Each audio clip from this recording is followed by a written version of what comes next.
They say some books are bound in skin, others in silence. But the one I received that cold October morning was bound in something far worse, something I still can't name.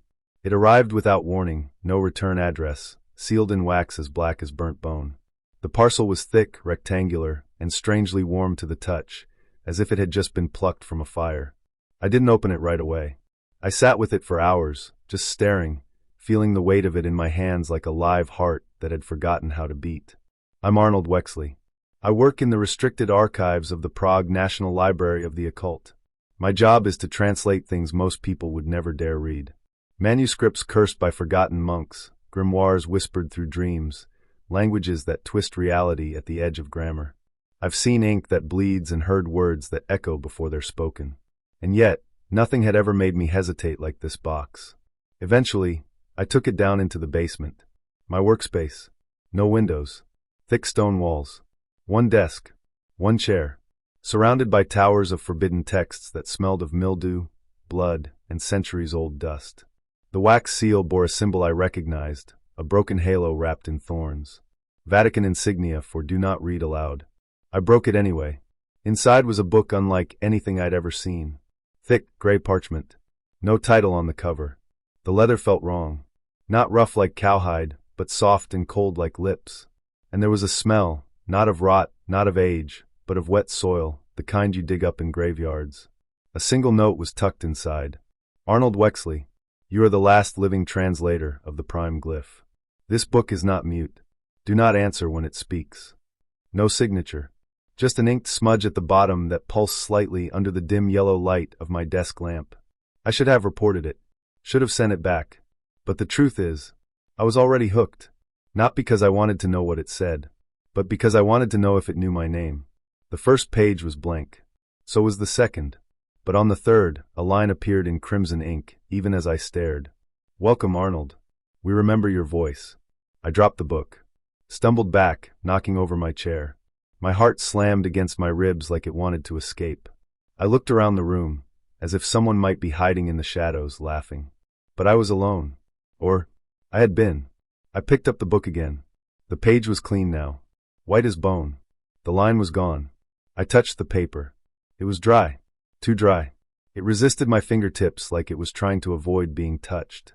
I turned the pages faster. Symbols I'd never seen flickered across the parchment, faint, as if unsure of themselves. Shapes that reminded me of both language and anatomy. Spirals like ear canals. Crosshatches like ribs. One symbol blinked at me. Yes, blinked.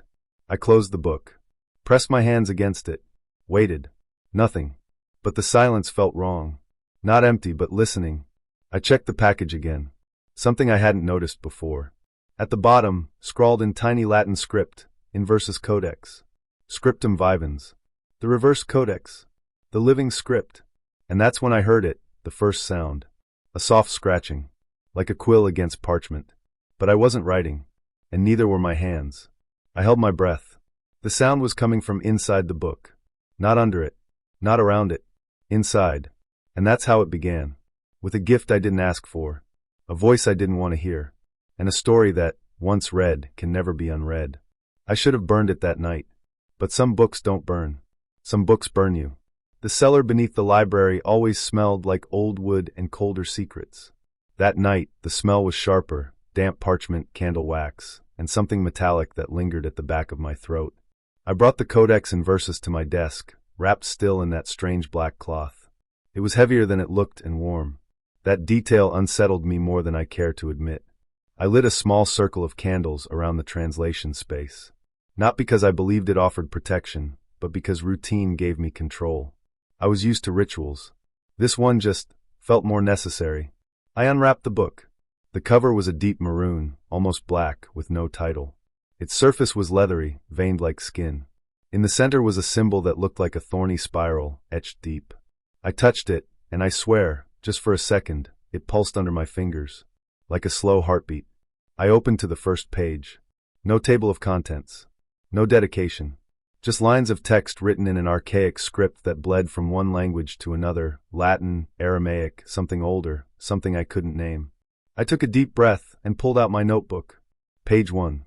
First translation entry. Left margin script appears to be a corrupted dialect of pre-Sumerian.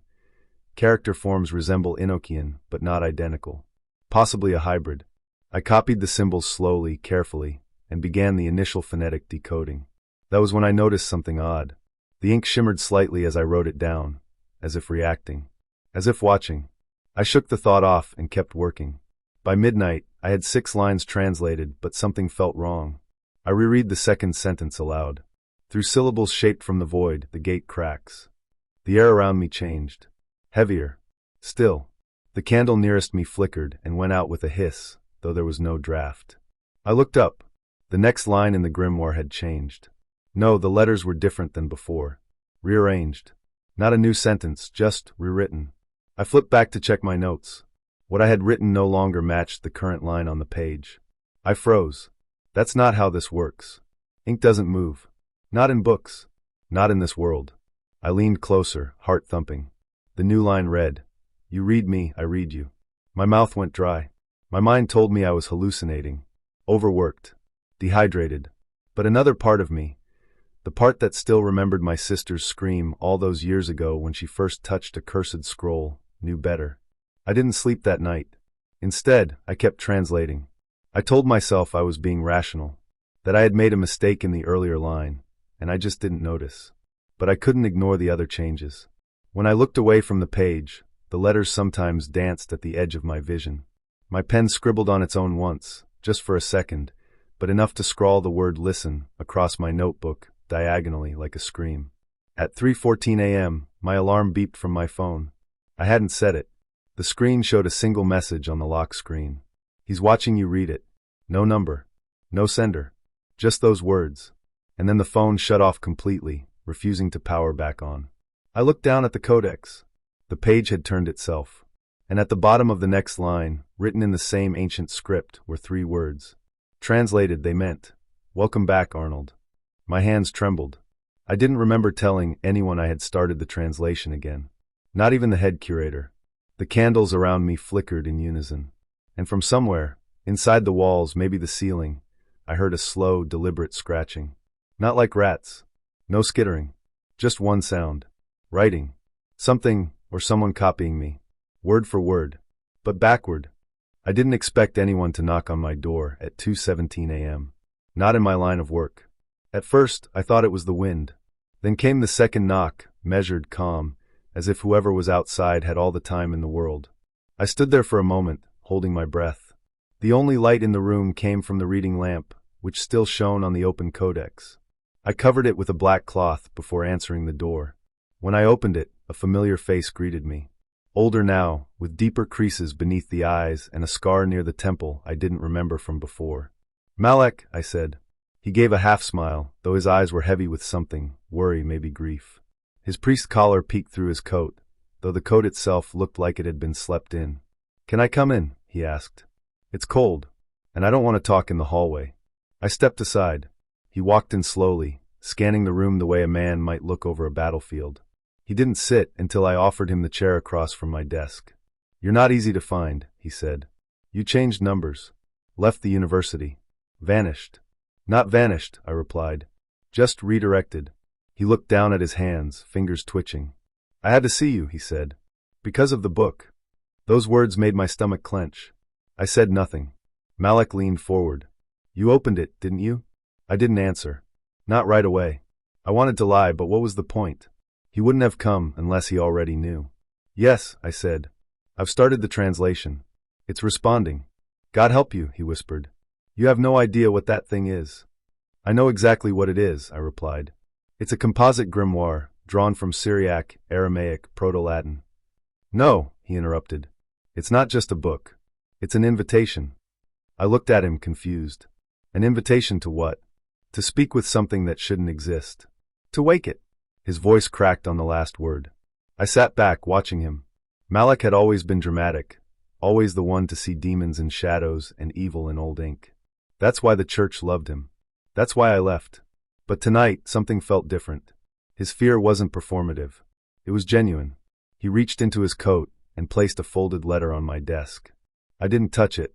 "It's from the last man who translated that text," he said. "Or tried to." I opened the letter slowly. It was short, scrawled handwriting, frantic and uneven. Most of it was incoherent, ramblings about voices, about the margins moving, about words rearranging themselves when no one was looking. But one line stuck out. The more I read it, the more it reads me. I looked up. He gouged out his own eyes with a spoon, Malek said softly. Died 2 days later in a cell, screaming in Sumerian. The room fell silent. I felt the weight of the codex under the cloth, like it was listening. Malek leaned in again. You think it's just words on paper, Arnold. But it isn't. It's a voice that doesn't belong in this world.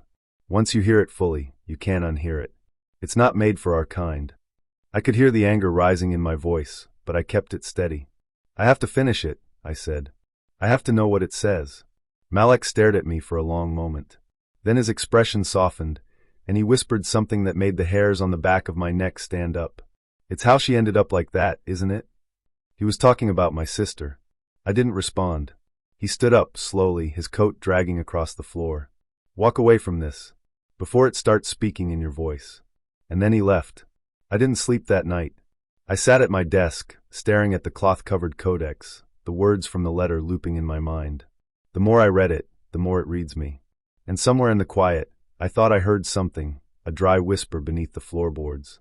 My name, spoken by something with no mouth. I always begin with ink. Black, permanent, fine point. There's something comforting about seeing language held firmly to the page, controlled, obedient.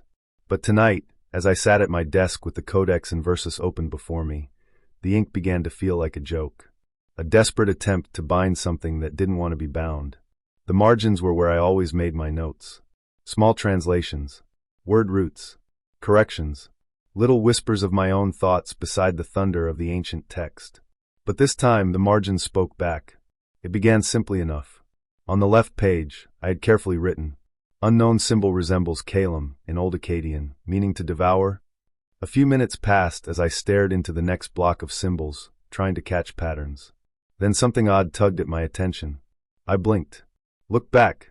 There, beneath my own sentence, another line had appeared in the same black ink, same fine point flow, but I hadn't written it. Yes, but not of food, of memory. I froze. My first thought was that I had written it unconsciously, maybe during a lapse, or in some fit of absent-mindedness. That had happened once or twice when I was younger, translating for hours without pause. But I never wrote in second person. I never answered myself like that. And the handwriting, it was mine, yet too clean. Almost printed. Like someone had studied my penmanship and copied it better than I could. I touched the words with the back of my finger. They were warm. A knock rattled the archive door above me, and I nearly jumped out of my chair. The sound echoed through the old stone walls, but I didn't move. I just stared at the margin. At that sentence. Of memory. My heart pounded. I told myself it was a prank, a trick of exhaustion, a bleed-through from the opposite page, but when I checked, the page behind was blank. I wrote again, slower this time. What do you mean by memory? I waited. A full minute. 2. Nothing. The ink stayed dry, quiet, like it should. I exhaled, feeling ridiculous. I stood up and walked away from the desk. My hands trembled slightly. I made tea. Chamomile. Not because I liked it, but because it felt like the kind of thing sane people did after scaring themselves. Steam rose into my face, warming it, grounding me. When I returned to the desk 10 minutes later, there was a new sentence waiting. Memories are the bones of meaning. We feast on them before words are born. I dropped the cup. It shattered on the floor. Hot tea soaked into the worn rug beneath the desk, and for a moment, all I could do was stare at the page. The letters were shifting, not crawling or moving, but rearranging. Like the words were correcting themselves, editing their own meaning. One word would fade, another would grow darker, bolder. I pulled back from the desk like it might bite me. I should have burned it then. I should have torn the page out and thrown it into the furnace beside the stairwell. But I didn't. Instead, I did what I always did when afraid. I wrote.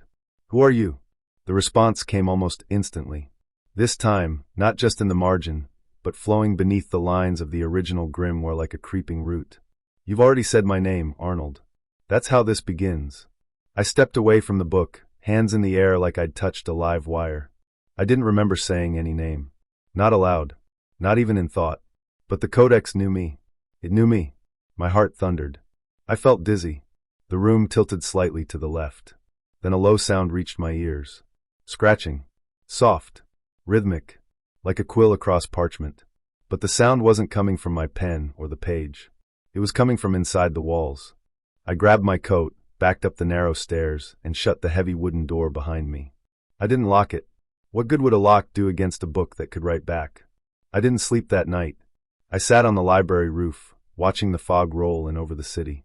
My thoughts raced, looping like broken film, words feeding on memory, shifting ink, stolen handwriting. And one chilling line I couldn't shake. That's how this begins.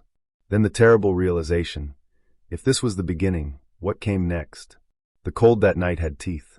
I remember my breath rising in wisps as I stepped out of the archive building. The streets of Prague were wrapped in mist, curling between the cobblestones like something alive. I pulled my coat tighter and kept my eyes down. I had spent 12 straight hours in the basement, staring at ink that shouldn't move and reading words that made my skin itch. I needed air. The city was quiet. Too quiet. Even the usual hum of late-night trams felt absent. I was halfway across the Charles Bridge when I heard footsteps behind me. Slow. Measured. Like someone counting each step. I didn't turn around at first. I didn't want to. But the steps didn't fade. They stayed close. Then they stopped. Arnold. The voice was soft. Confident. A man's voice, but hoarse like it hadn't been used in years. I turned. He stood under one of the old statues, the light from the lamppost casting his shadow long and sharp. A man maybe early 40s. Shaved head. Heavy coat. His eyes were what caught me, wide, unblinking, and bright like candle flames. They didn't move the way normal eyes did. They studied, but they didn't blink. And they smiled before his lips did. "You don't know me," he said, stepping forward. "But I know you." I took a cautious step back. "Who are you?" He chuckled, and it sounded like it hurt. "Jemmy. Jemmy Raskov." The name hit me like a brick. "You're the one who's been sending me messages." "I prefer to call them invitations," he said. "But yes, the book told me where to find you." He stepped closer, and I could smell something old on him. Not rot exactly, but something musty. Like the inside of a coffin that hadn't been opened in centuries. "Don't worry, Arnold. I'm not here to hurt you. Quite the opposite. You and I were kin now. We're nothing alike." He raised his eyebrows and tilted his head. "Aren't we? You heard it, didn't you? The voice in the margins. The answers that come before the questions."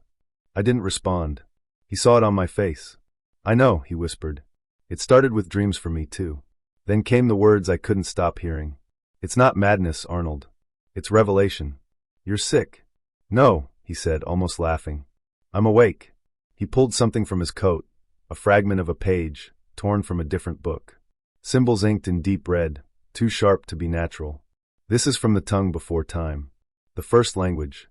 Before man. Before sin. Before even light." I didn't want to hear more. "Why are you telling me this?" "Because I've nearly completed the Codex's instructions," he said. "But one final verse, is missing. And that verse is only visible to the one the Codex chooses." "You think it chose me?" Jemmy nodded. "It's not coincidence that it arrived in your hands.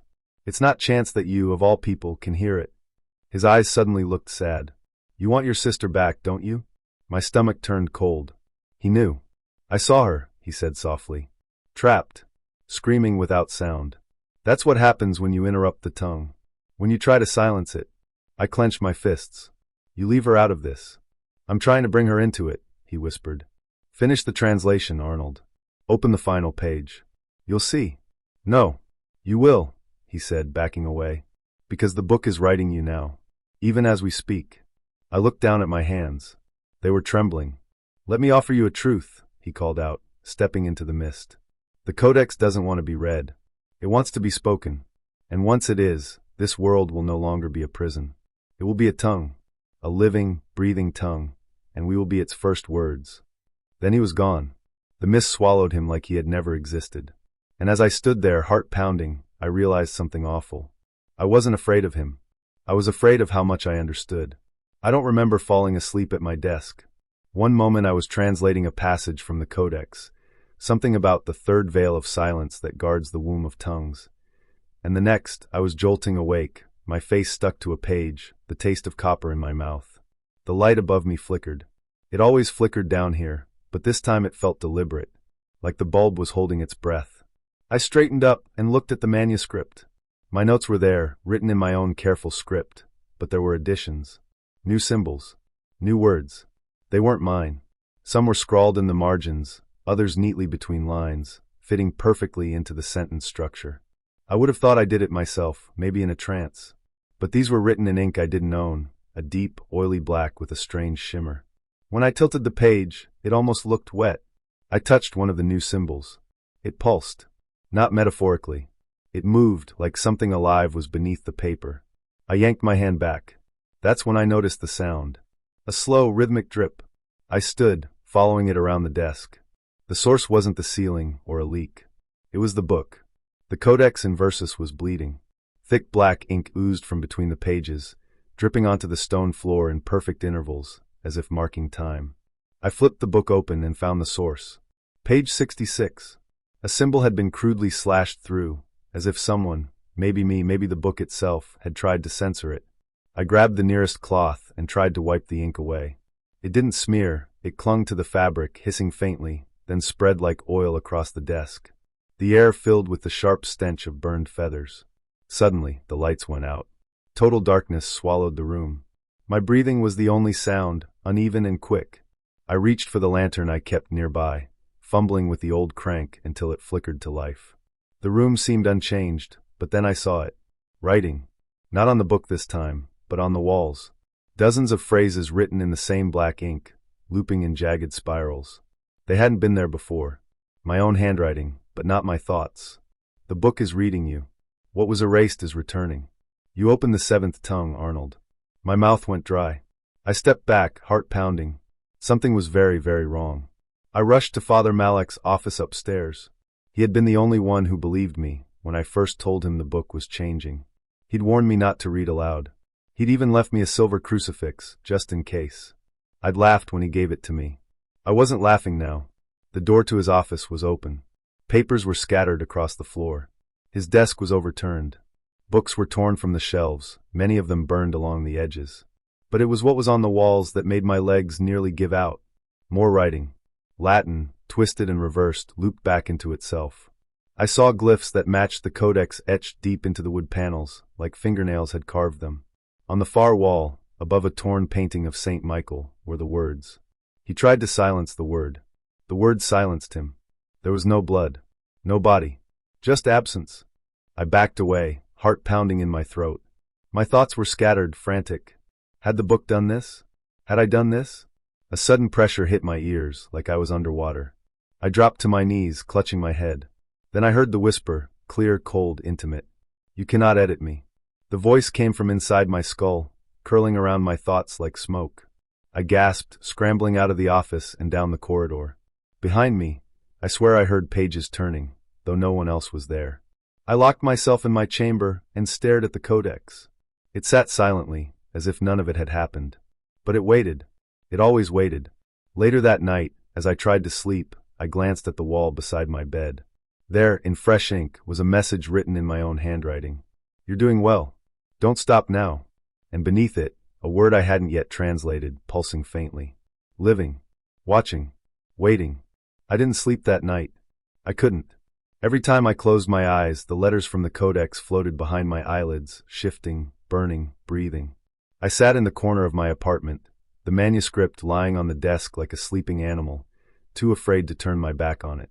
It had changed again. The last section I translated yesterday had vanished. In its place was a sealed page, heavy parchment pressed between blackened, crumbling wax, smelling of copper and something faintly rotten.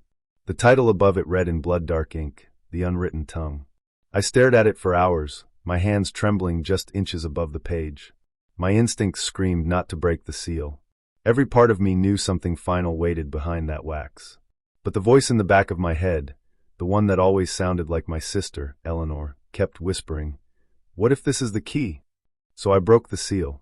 The wax cracked with a dry snap, like bones snapping in frost. I peeled it back and turned the page. At first, I thought it was blank. No letters, no symbols. Just yellowed paper. But then something happened. The air changed. My breath fogged, even though the room was warm. The corners of the page began to shimmer, like heat waves rising off asphalt. I leaned closer.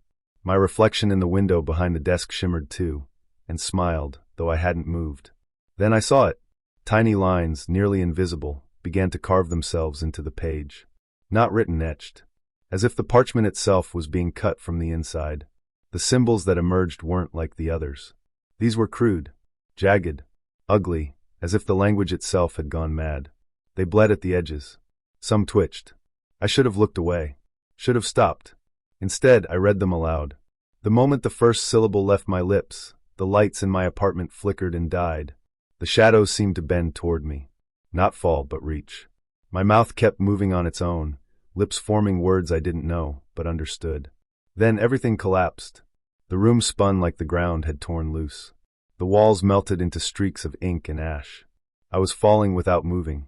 My books flew off the shelves, not down, but up, as if gravity had reversed.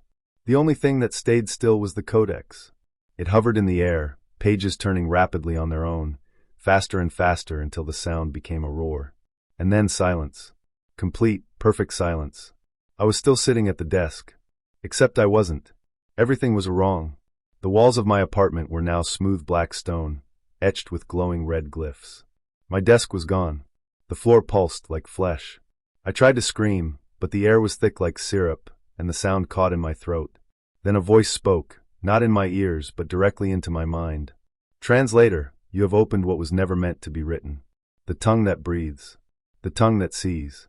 I turned around slowly, unwillingly. A tall figure stood behind me, made entirely of shifting letters, symbols crawling over its body like insects, forming new shapes, erasing others. It had no face, just a hole where words poured out like smoke. I tried to step back, but I couldn't move. My legs were locked. You speak our name now. You are bound. It reached toward me. But before it touched me, everything snapped back. My apartment. My desk. The codex lying still, closed. Light from the morning sun crept through the window. Birds chirped outside like nothing had happened. I sat there drenched in sweat, heartbeat thundering in my ears. Was it real? I looked down at the page. The wax seal was gone. The section was now filled with text. My hand burned. I looked at my palm and saw a single phrase etched in black ink across the skin.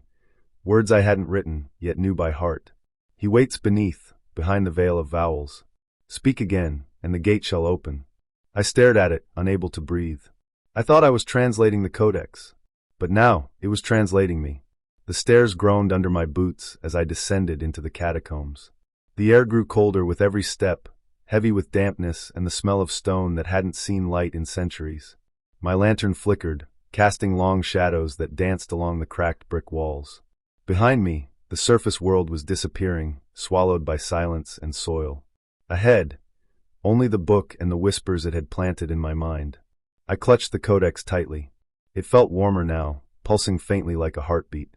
My fingers trembled, but not from fear. Something inside me was pulling forward. A strange need to see whatever was waiting below. The tunnel twisted left and then dropped sharply. Old symbols were etched into the stone, Latin, Aramaic, something older. I recognized none of them, but they stirred memories I didn't know I had. One of them throbbed as I passed. I swear it blinked. Further down, the air thickened. Breathing became a task. My chest ached with each inhale. The shadows here didn't behave normally.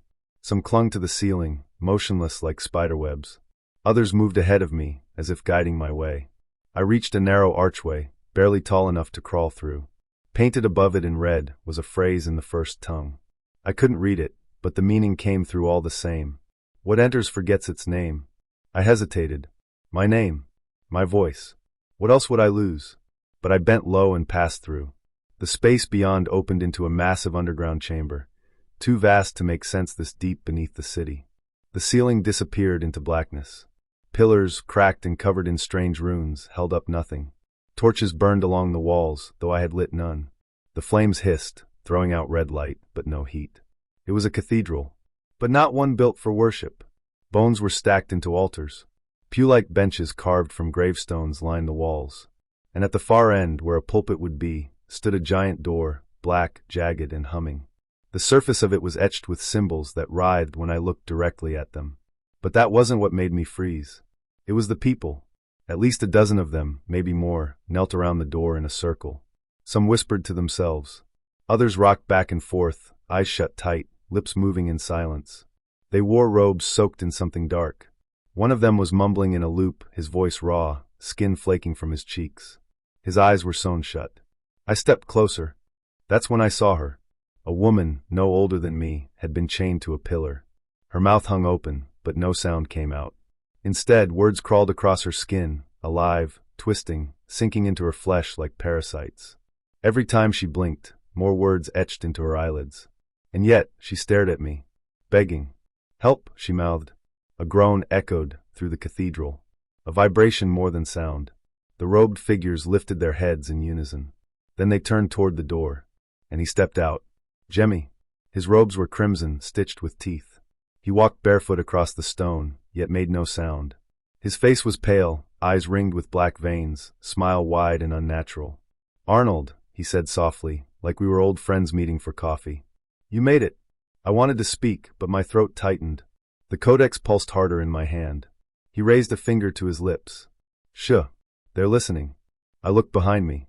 The shadows along the walls had crept forward, stretching toward us like vines. Jemmy stepped down from the altar. The door behind him growled, yes, growled, as if something was pressing against it from the other side. "You've seen the words," Jemmy said. "Felt them. They want to live, Arnold. Not just lie dormant in ink. The first tongue is not meant to be translated. It's meant to be spoken." He reached out and touched my chest. I flinched. "I can teach you the last phrase," he whispered. "We say it together, and the door opens. Your sister wakes. You get your answer. No more running." The codex twitched. I felt something slide beneath my skin, something old and eager. He leaned closer. I smelled dust and rot. "What do you say, translator?" I stared into his eyes, and saw that they weren't eyes at all. They were mirrors. And in them, I saw myself, mouth open, speaking a word not meant for this world. A word that would never be undone. I took a step back, and the door behind him began to breathe. The real ritual was about to begin. I don't remember how long I had been underground. The lantern's flame had shrunk into a trembling blue dot, barely lighting the walls around me. The air was thick, sticky, and wrong. It didn't feel like air anymore. It felt like something was breathing me. The catacombs were no longer stone and earth. The further I walked, the more the walls changed. They had symbols carved into them, not etched, but bulging from inside, like veins trying to burst out. The codex pulsed in my bag, hot against my spine. I swear it had started humming. A low, guttural tone that matched my heartbeat. Or maybe it was my heartbeat. Then I saw it. A cavern, massive and circular, opened before me like the mouth of a sleeping beast. At its center stood a black altar made of obsidian slabs, stacked like broken bones. Around it, twisted wooden pews were arranged in a spiral, all facing that center like worshippers waiting for a sermon. And at the far end, beneath a jagged arch carved with words I could no longer read without flinching, stood Jemmy Raskov. He looked taller than I remembered. Thinner. He wore a tattered exorcist's robe, stained with ash and dried ink. His bare feet were black with grime, yet he walked like a priest performing a sacred rite. The codex lay open in front of him, but it wasn't the same anymore. The pages turned themselves, each flip echoing like a scream swallowed too fast. He saw me, smiled. "Ah, Brother Arnold," he said, voice soft and warm, like an old friend welcoming me home. "Right on time. The final verse needs both of us." I stepped closer, my throat dry, my legs trembling. "You can't open it. You don't understand what it will unleash." "I do understand," he whispered, his eyes glinting like wet marble. "And so do you. That's why you came. You've heard it. Felt it. The codex speaks to those it chooses.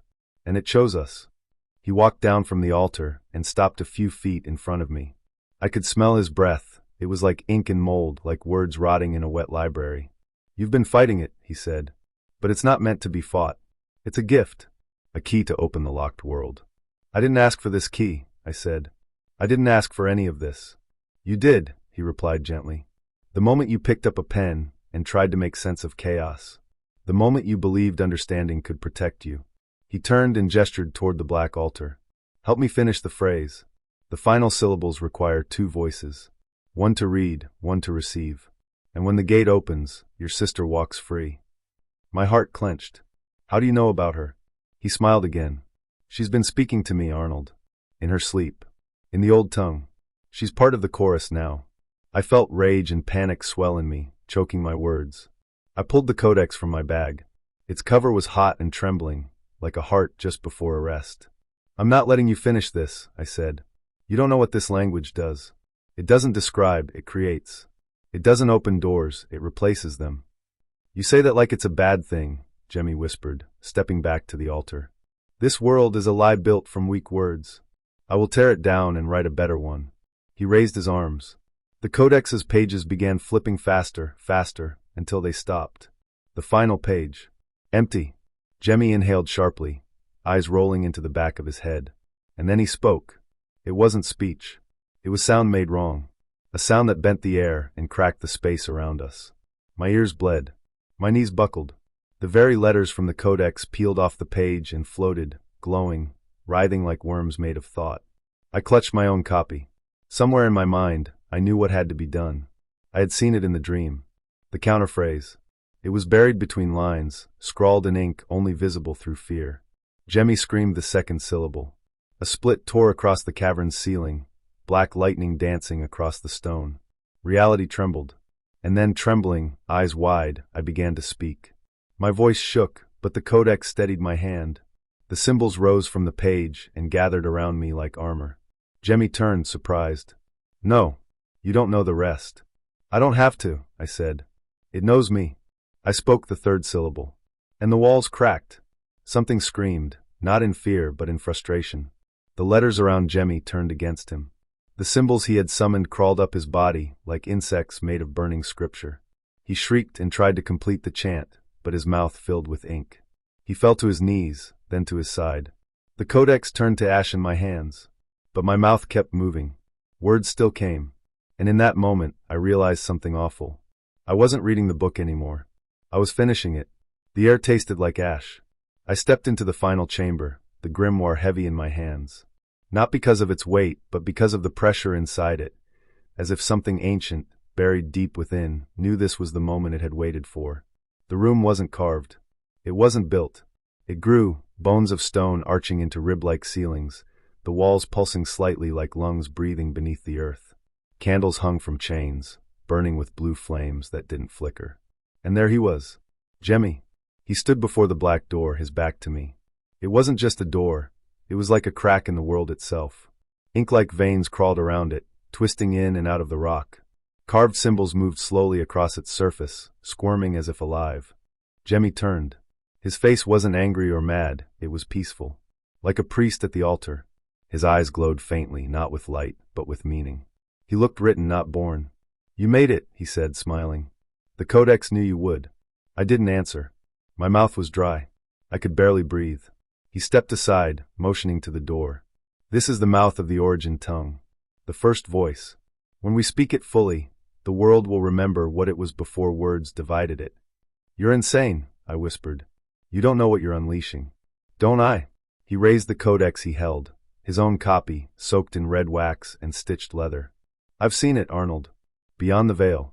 Where language doesn't describe reality, it creates it. Every word we say now is a weak echo. But the tongue. He leaned closer. The tongue can undo God. I raised mine. My codex.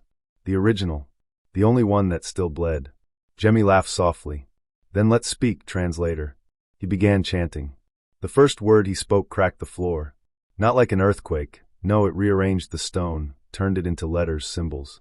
They spread like fire, spelling out the names of things I didn't recognize but felt. A second word turned the candle flames black. A third made the ceiling vanish, revealing not the sky, but a rolling sea of eyes. I felt something pushing against my skull. Not pain. Invitation. The codex in my hands shook. Pages flipped on their own. The ink moved like worms beneath the skin of the parchment. One sentence rose up, glowing faintly. To silence the voice, speak the broken name. I understood. The name of the entity. The one Jemmy was calling through. It wasn't a name in the usual sense. It was a shape, a rhythm, a scar in sound. And somehow, I had read it before in my dream, from my sister's mouth when she was 9 and still breathing. I began to speak. Not loud, but steady. My voice felt wrong in my throat, like my body didn't want to carry the words. But the codex gave me strength. Every syllable I uttered shook the world around us. Jemmy turned sharply. No, that's not for you to speak. But it was too late. The ground split. Shadows poured upward, crawling, twisting. They had no eyes, no form, just letters held together by hate. They latched onto Jemmy's arms and chest, sinking into him. He screamed, but not in pain, in fury. He tried to shout another word, but it turned to smoke on his tongue. His body folded inward. Not burned. Not crushed. Folded like paper.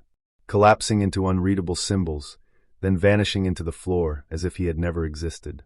The door stopped moving. The symbols froze. The blue flames turned white.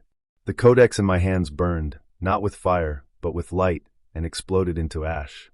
I fell backward, and the world went silent. There were no more words to say. Only the echo of what had almost been spoken. And somewhere, in the quiet, I felt something leave me. Something that had been watching me ever since I opened the book. The language had lived, but it had also listened. And now, it remembered my voice. I woke to the slow, rhythmic beep of a heart monitor. The ceiling was white, but not the kind of white you see in clean places. It was the yellow-stained white of old hospitals. My body felt like it was stitched together with shadows, heavy and not quite mine. Every breath dragged through my throat like a torn page. I blinked and turned my head. My neck cracked. There was a window on my left. The sky outside was pale gray, and the glass fogged slightly with the breath of October. The world felt too quiet. Then I remembered the catacombs. Jemmy. The door of black stone. The codex screaming through my veins like liquid fire. The syllables crawling out of his mouth, those things he summoned with words. I sat up too fast and choked. A nurse rushed in. "Easy, Mr. Wexley. You're safe," she said, placing a cold hand on my shoulder. "You've been unconscious for 3 days. They found you outside the library vault. Burn marks on your hands, no burns anywhere else. Quite the mystery." I looked down at my palms. Blistered. Cracked. Faint ink lines snaked across my fingers like vines. "Where's the book?" I rasped. The nurse gave me a puzzled smile. "What book?" "Of course. It was gone." That night, after the staff changed shifts, a man in a gray suit visited me. He didn't give a name, just left a sealed envelope and said, "You should see this." Inside was a photo, a security still frame.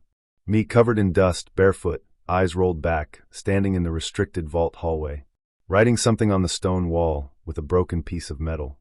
The writing glowed faintly. I turned the photo over. In neat handwriting. The translator becomes the tongue. I was discharged 2 days later. The moment I stepped outside the hospital, my phone buzzed. One message. From a number I didn't recognize. No words, just a location pin. A hospital across town. The coma ward. I knew before I even entered. Room 214.